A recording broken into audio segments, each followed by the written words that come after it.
welcome back to our to the afternoon session of today's symposium, everyone.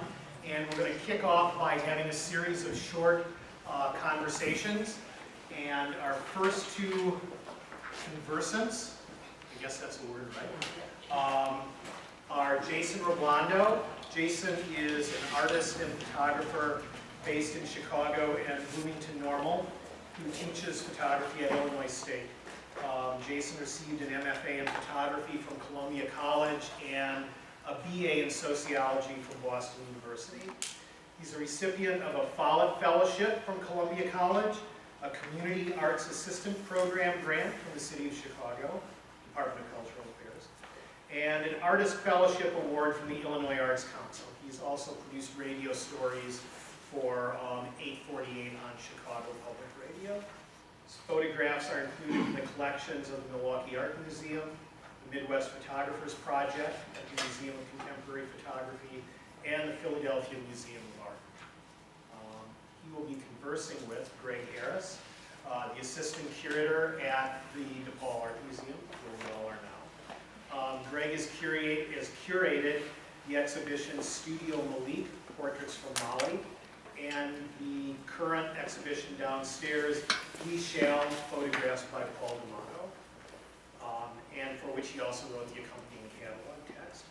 Previously, Greg served as guest curator and research assistant in the photography department at the Art Institute, where he organized the exhibitions In the Vernacular and Of National Interest.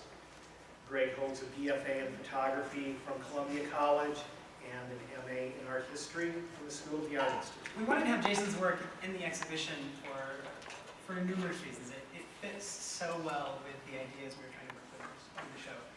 For one thing, it deals really well with this idea of looking at photographers whose work examines traces of the past that exists in the present. And it also engages very directly with historical photographs and the history of photography and how photographers have tried to record their time for posterity. So in case you haven't seen the pictures of Jason's that are up in the gallery right now, you have some slides, which also have some additional images. Yes. So that we'll be showing. So the body of work that we have on view right now by Jason is called New Deal Utopias. And I was wondering if you could tell us about how that project began. Sure. And I have some slides from a previous project called Later Poems, and I think I'll start there. I was working at the Chicago Reporter for 10 years, and I was a photographer for them. And I had assigned to cover a protest at Later Poems, which is a public housing development on the north side of Chicago, at Damon, Diversey, and Clyburn. And prior to that, I was photographing public housing residents at Stateway Gardens, and they got demolished in 2006, and I've been kind of following what's been going on with the Chicago Housing Authority. And when I found out about Latham Homes, I was very interested in its location and the people that live there. It has a pretty diverse population, and the actual architecture of the place. And I photographed that for a couple of years. And what I thought was very interesting about its location is that it's right on the Chicago River. And the Chicago Housing Authority wants to redevelop it like it wants to do with all their other property. But it's particularly desirable. And it's right on the corner here, right? It's very close. A mile or two. Yeah. I remember taking Paul Ness there for a field trip to get to know their environs. And there's a Costco near there and a Target, so it's a very nice piece of real estate that CHA wants to redevelop.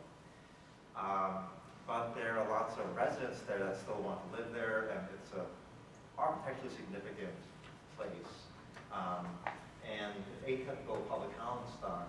This was pre-World War II housing stock, and it's low-rise red brick buildings, and there's lots of lush green courtyards, and I think people might know it if they go by it because of the steam that comes up kind of year-round. That's kind of a signature thing if you haven't walked through it. And as I was doing more research on the actual architecture of the place, I found out about these greenbelt homes, which were built as by the federal government as these utopian communities, which was a very controversial thing at the time. So it was built these homes were built in 1935, and when I discovered them, I got really excited to change my project, to kind of shift my project, because I was photographing Lathrop homes for almost 2 years, maybe 3 years, kind of every week. And it's it's not large, but it's not small. It's about like 4 square blocks.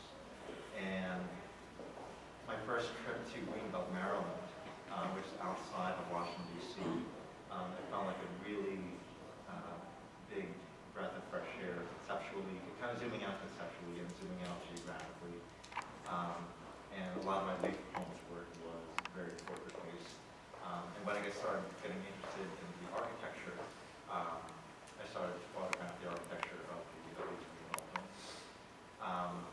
And the more I found out about them, as far as the history, the architecture, and the controversy surrounding them, the more I became interested in the project.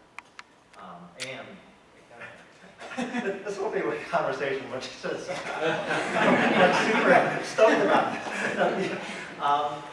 It just kind of goes on and on for me. When they were built, they were controversial, and they were part of the New Deal. And the FSA, the Resettlement Administration and the Farm Security Administration, which evolved into the Farm Security Administration, documented the early years of these towns. So there's this Roy Stryker tie-in, and Marion plus Wolcott and Russell Lee photograph there. So it kind of excited me on a lot of levels. So give us a little bit of background about the Greenbelt towns and some of the controversy that they raised, because they look like fairly benign, bucolic, suburban developments, and yet there was a lot of political kerfuffle Yes. around them when they were being built. Yeah, so the reason behind their being built is important. So it's Great Depression, 1935, and the Resettlement Administration was in charge of resettling displaced farmers and poor urban dwellers that were, the people that were affected most by the Great Depression. And we all know the iconic images of the Great Depression as far as Dorothy Lang and Arthur Rothstein's great pictures. But the reason why they were built was kind of as an antidote and a response to the Great Depression. And what Rexford Tugwell, who was the administrator of the RA, what he wanted to do was introduce this whole new mode of housing and a whole new mode of kind of a new American way of life based on cooperation and kind of romantic. I would say he's a romantic socialist, possibly, is like here. And all that stuff was very interesting as far as the connection to Paul Strand, because he had helped produce this documentary, which was shown at the 1939 World's Fair in New York, with a score by Aaron Copland, and which featured the Greenbelt towns as the kind of homes of the future.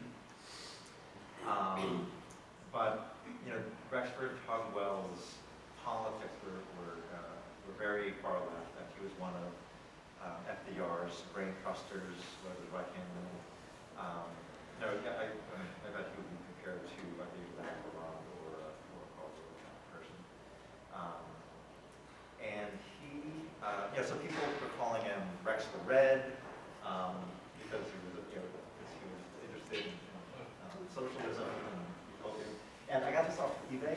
I bought this pamphlet off eBay, and he's a very interesting character. He was a former Columbia University economics professor, and FDR tapped him because he was an expert in agricultural issues. And he was Roy Stryker's boss. Roy Stryker was his TA at Columbia University. And Roy Stryker had helped him illustrate one of his economics textbooks.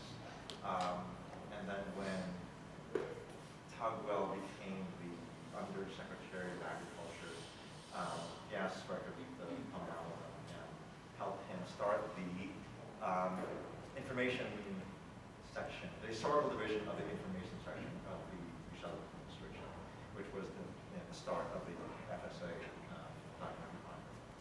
So, bring it back right to the Greenbelt homes.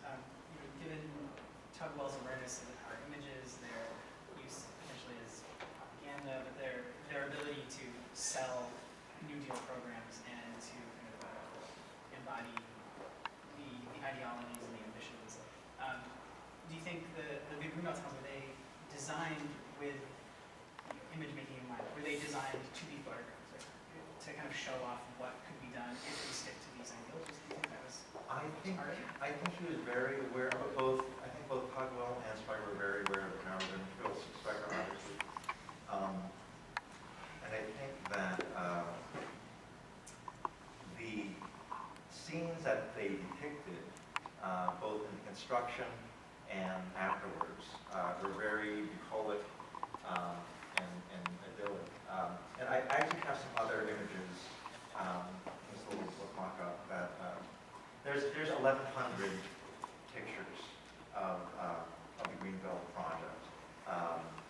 That's part of the, you can pass this around. It's a small subset in the whole FSA archive. I mean, that's 150,000 images. But I think it's pretty significant because it's not what the FSA archive is known for. These Greenbelt images were, Dorothea Lange and Arthur Rossing, family walking the sandstorm photos. Those were used to make the case for the New Deal, and these Greenbelt photos were saying that we are on the road to recovery, and this is the New Deal at work. So I think they were very aware of the kind of positive images that they want to put out. So in that archive of the Greenbelt files, you have pictures of people working, and the images were used to promote jobs. So it's like Greenbelt, it's like Greenbelt creates jobs. And that was one of the big controversies was, what is the government doing building houses? Shouldn't it be left up to the private market and the private real estate developers?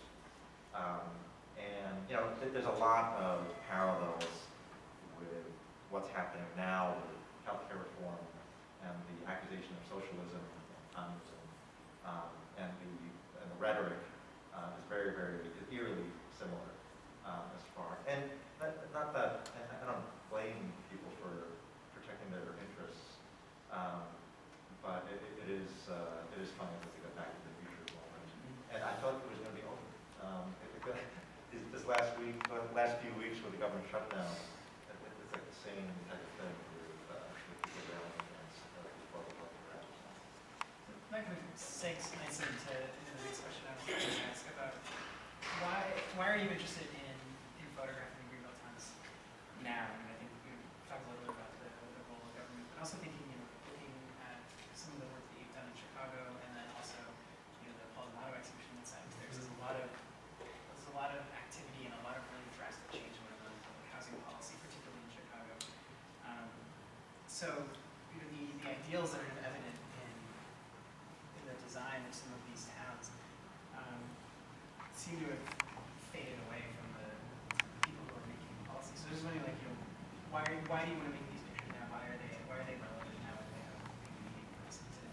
For me, it was both a change of pace and style of kind of engagement with different types of subject matter. And I was kind of transitioning from portraiture to more landscape architecture studies, and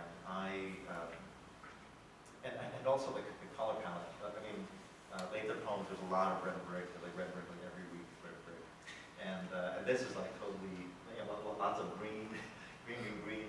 And just to specify, the town, there are 3 towns.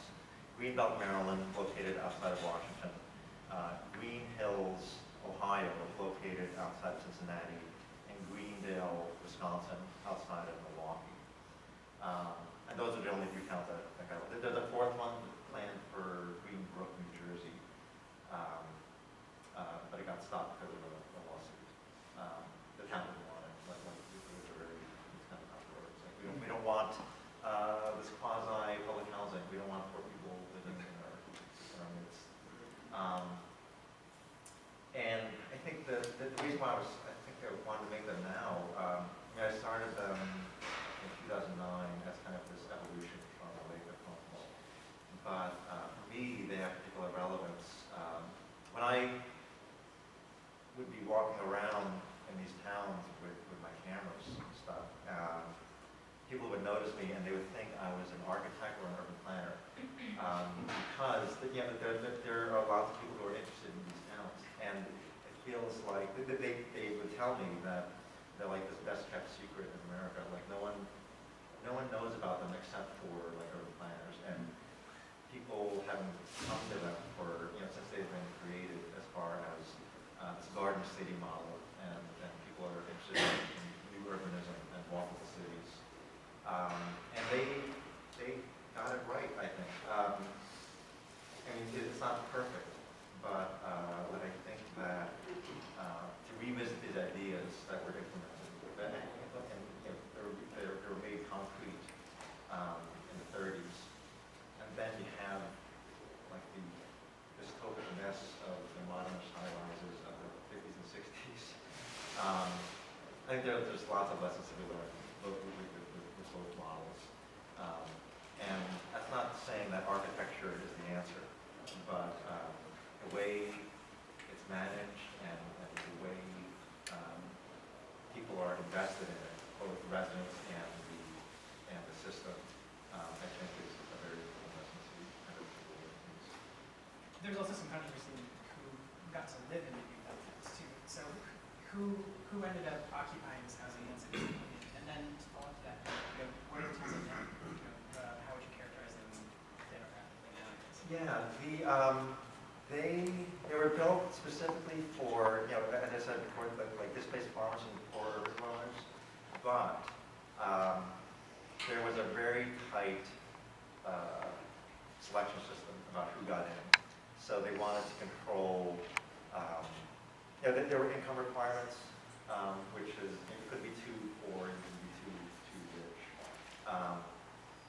And even though they were meant for low-income people, what ended up happening is that they were mostly middle income, low to middle income people. Like it wasn't for like people impoverished. And what they wanted was a very stable population. So they were looking for young families with children. They didn't want shiftless people. I think in order to reach that in one of the books. And they wanted a cross-section of people. So as far as income and religion, but not color. So the deputy administrator, Will Alexander, was asked, will there be people of color living in these towns? And he said, oh, there's a development called Langston Terrace for blacks. So as forward-thinking as Tugwell was, as far as like building these things for community and social cohesion, he didn't want to be like too controversial. Racial equality wasn't top priority. And I remember reading one of the statistics in one of the books that it wasn't until 1950, 1960, where one person of color was listed in the census. So, and now it's people, depending on the town, they've gone many different ways. Whereas Greenbelt, I'll kind of go through them one by one. Greenbelt, Maryland, they're all pretty solid middle-class towns. And they each have their own stories as far as how invested they are in the history. And it's very, I think it's very strange. It's nothing I've ever encountered before as a town-wide. So they really identify with each other as far as sister cities. Like we all think of like sister cities, like, oh, we have a sister city, we send each other postcards. But when I was going from town to town over the last couple of years, and I would tell them what I was doing as far as the project goes, they would ask me, how is, how's the Green Hills, and how is Greenbelt doing? And I was like, they're fine. They say hello. Why don't you call more? But they're very invested in this coming up at the same time, and they have this lineage and tie to the New Deal, which I think is very, very interesting. So people have like pictures of Roosevelt on their wall. And Roosevelt, and this is Eleanor Roosevelt High School, supposedly the only high school that's named after a first lady. That's what I heard. I think it could be all my own. I haven't done any research on that, but they're very invested in this history. And no one has pictures of Roosevelt. I mean, people in the '60s you think of pictures of Kennedy, and I'm thinking people have pictures of Obama now, but Roosevelt's ghost is very present in all these communities. So Greenbelt, Maryland, I would say, I want to say something about the designation of the Greenbelt towns. The reason why they're called Greenbelt towns is because they were supposed to have a half-mile thick belt of parks and greenland around them to act as kind of this natural barrier, both outdoors and indoors, so to kind of protect them from the city. And also to control sprawl outwards, you have to kind of work hard to stop things off and shut things down. And the shape of the cities is very interesting also. It wasn't the urban grid. It's like this, yeah. It's like this curving flower, almost like this crescent in nature. And I think that in particular is pretty interesting because it's built for safety. The curves around there's not a lot of stoplights in the towns, but they were built so people would slow down, going around the curve. And they're very proud of the low, traffic mortality rate. Can I ask you one more question? Yes, of course. We're getting to the end. So I'll ask you one more, and then we have time for one more question. Okay. So I want to talk about your process of photographing. And you said that when you were photographing in public housing in Chicago, you were very conscious and very aware of how you were representing your subjects. So you're photographing often disenfranchised group, and so you're very conscious of how you as an outsider are taking those roles. Did you encounter those same kinds of issues either in your own thinking or in the way that people responded to you when you were photographing in New York? I think no matter what, the camera turns me into an outsider. Aside from like looking different than most, and I'm like pretty aware of they just do like this race check all the time. But people were very welcome to me because I was pretty conspicuous. I was working with a 4x5 camera on tripod, so I wasn't trying to be sneaky or like that. And if anything, I wanted people to be curious and come up to me and introduce myself and tell them what I'm doing. However, when people would see, and I would have like this little portfolio of pictures with me, when I would show them what I was doing, they'd be like, oh, that's different.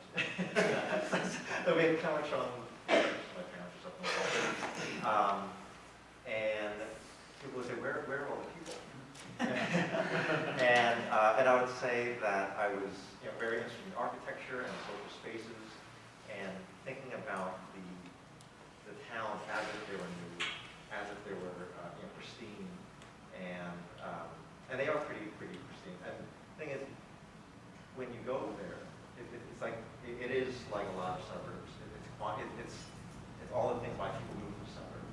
It's pretty uneventful and not stressful at all. And I kind of wanted to depict this kind of bucolic setting. But I think what a lot of residents wanted to see was, because they're very proud of it, they're very proud of their community life and engaging with each other, and them thinking like they're all of the family. I could have taken pictures of face painting and fairs or stuff like that, but I'll leave that for them. Did you get the concert on the common?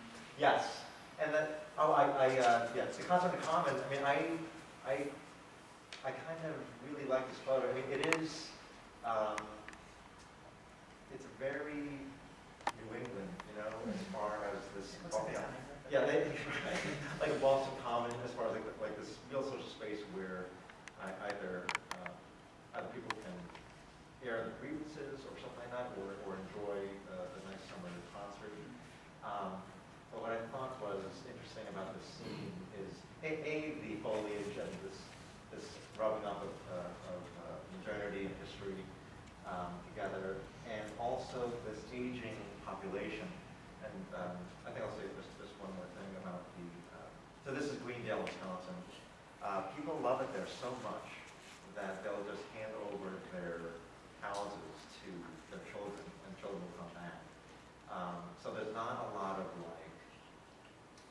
flow in and out as far as this little microcosm which kind of sticks around, which I think is a testament to how much people buy into the whole history and philosophy of the place.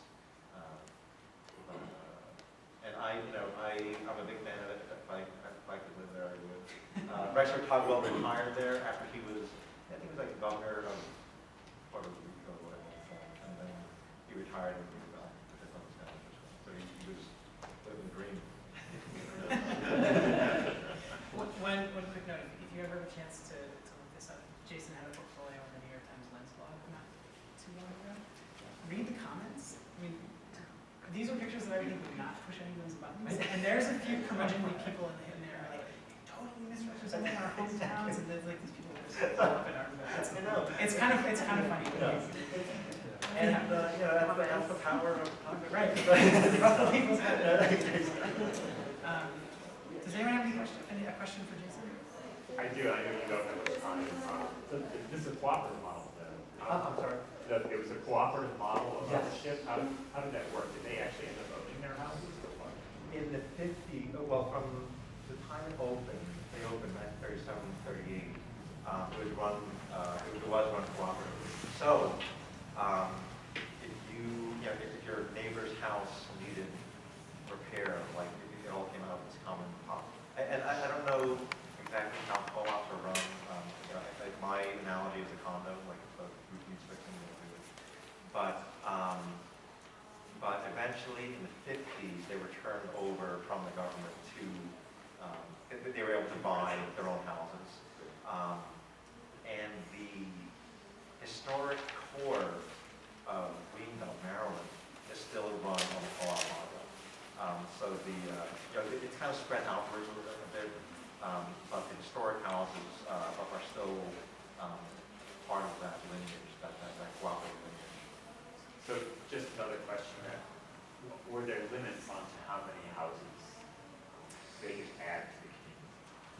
I am not sure. Well, I think, I don't know much history about zoning, but I know that in Greenbelt, Maryland, they sold off a lot of their, almost all of their Greenbelt, and turned it into business parks and malls. And I think it was like the 60s or 70s when they did that, and I think they're very sad now that they did that. But it's allowed that community to survive, thrive.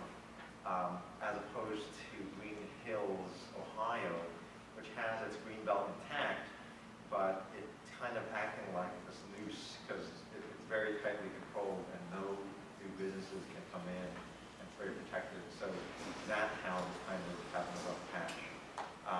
And the one in Wisconsin has this mix of, actually, it's only 90 minutes away from Chicago, so if you want to go up there, it's pretty quaint.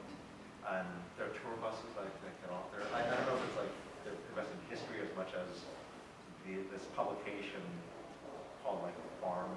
There's a small publisher there that's it's like a small town better home gardens type of thing. And one of the publications called Farm Wife.